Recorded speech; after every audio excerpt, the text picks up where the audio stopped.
Hi,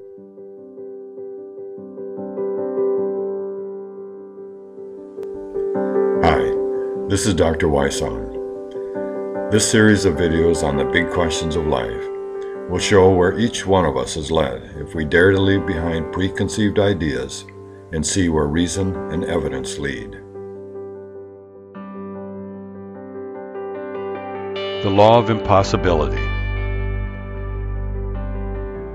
From a practical standpoint, our lives are guided by what we believe to be possible and what we think is not.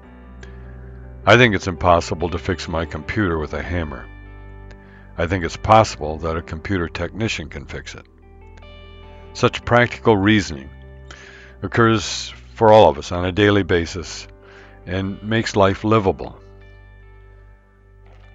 Concerning the question of origins, no reasonable person can look at the universe and the incomprehensible complexity of the simplest living organism and not conclude that it is impossible that such things could just pop into existence on their own. Evolutionists try to overcome the improbability by loading the dice with infinite universes and vast time. But there's a sample size of only one universe. Moreover, the Second Law of Thermodynamics proves that time is the enemy, not the producer of functional complexity. If anything is possible, like winning the lotto every time you buy a ticket, peaches jumping off the ground and reattaching to trees, humans hatching out of chicken eggs, the desert sand turning into ocean, life emerging from lifeless matter, then there can be no certainty about anything. All science would end and we would fear to put one foot in front of the other because of the possibility of the floor turning to quicksand or disappearing entirely. If anything is possible, then the chance that any opinion is correct, like evolution, is infinitely small. But natural laws, not odds or opinions, define truths. Natural laws, by definition, are 100% correct, and any opinion contrary to them, like evolution, is 100% wrong. In spite of how impossible any of the specifics of evolution are, weaknesses are excused as simply a gap in our current understanding. This hopeful attitude makes evolution impossible to defeat by logic, science, or fact. In other words, unfalsifiable. Belief in unfalsifiable propositions is superstition, not reason or science. The odds of even a simple protein coming into existence by chance is 1 chance in 10, or 1, followed by 78,000 zeros. The odds for a meaningful protein and nucleic acid is calculated to be 1 chance in 1 followed by 168,000 zeros. Morowitz calculated the odds to form the most simple of living organisms as 1 chance in 1 followed by 340 million.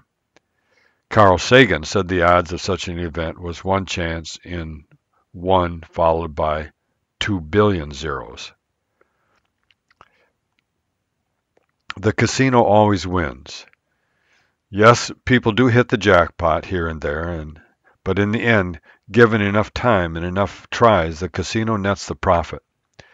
That's accomplished with just a few percentage points of an advantage. The fastest growing city in America, lavish Las Vegas, is being built with just a 2 to 3% advantage. Backing up here for a minute, when I was talking about the odds of proteins and nucleic acid and a simple organism, and those fantastic numbers of 1 chance and 1 followed, like, for example, by 2 billion zeros. To get perspective there on those odds, the entire universe is thought to contain just 1 followed by 80 zeros, elementary particles, and is 1 followed by 17 zeros seconds old. So when you're talking 1 followed by 78,000 zeros or 168,000 zeros or 2 billion zeros, you're talking about something that's just impossible. The houses, getting back to the casino analogy, the house there in Las Vegas is stacked immensely more against evolution. The house's advantage with regard to betting that spontaneous generation cannot occur is 99 followed by thousands of more nines %. For the ardent evolution believer, even if the odds of something are 1 followed by enough zeros to fill the room that I'm sitting in, and even then spill out outside for a distance, there's always that 1 in the numerator, that one chance that they look at. They forget that the opposite of that ratio would fill the same space with 9s against them. That is to say, 1 chance and 1 followed by umpteen numbers of zeros would be the odds for it happening, but the odds against it would be 9 umpteen number of 9s over in chances in 1 followed by umpteen numbers of zeros against it. In other words, virtual certainty that it just would not happen. Computer scientists have calculated that the maximum number of chance events that could have occurred in the universe since its inception is 1 followed by 120 zeros. The mathematician Dembski uses this number to calculate the universal probability bound, a probability that is impossible. He calculated that number to be 1 chance in 1 followed by 150 zeros. That means that if the odds of something happening are less than 1 chance in 1 followed by 150 zeros, it's impossible. The probability expert Borel has said anything less than 1 chance in 1 followed by 50 zeros would be impossible.